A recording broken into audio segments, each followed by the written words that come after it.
Господин Иванов, добре дојдовте во вестите на телевизија Нова. Што е она кое што секој турист која за прв пат ќе дојде во Скопје треба да посети?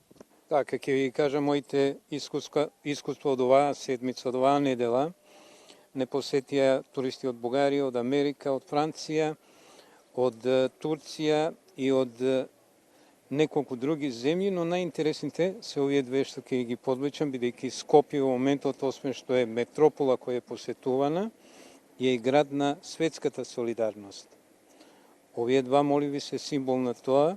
Една бугарска група пред една недела кога дојде рано наутро, бидејќи се возеа во текот на ноќта од Бургас и пристигнаа во Скопје рано наутро, се разбира нема каде, направивме панорамска обиколка и задолжително ги одведов и до гимназијата Георги Димитров, која е подарок од Народна република Бугарија тогаш за граѓаните на Скопје.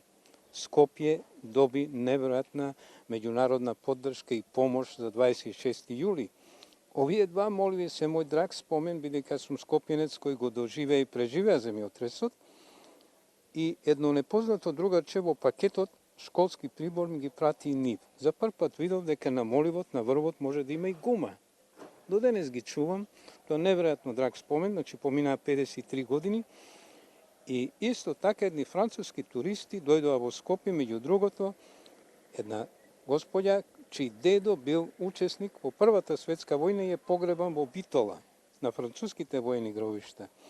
Значи во Скопје, освен од температурите, врие од туристи на вистина, и е многу интересно и за нив, а и за нас да се подсетат, бидејќи не врзува долгогодишно пријателство, да не речем и историја.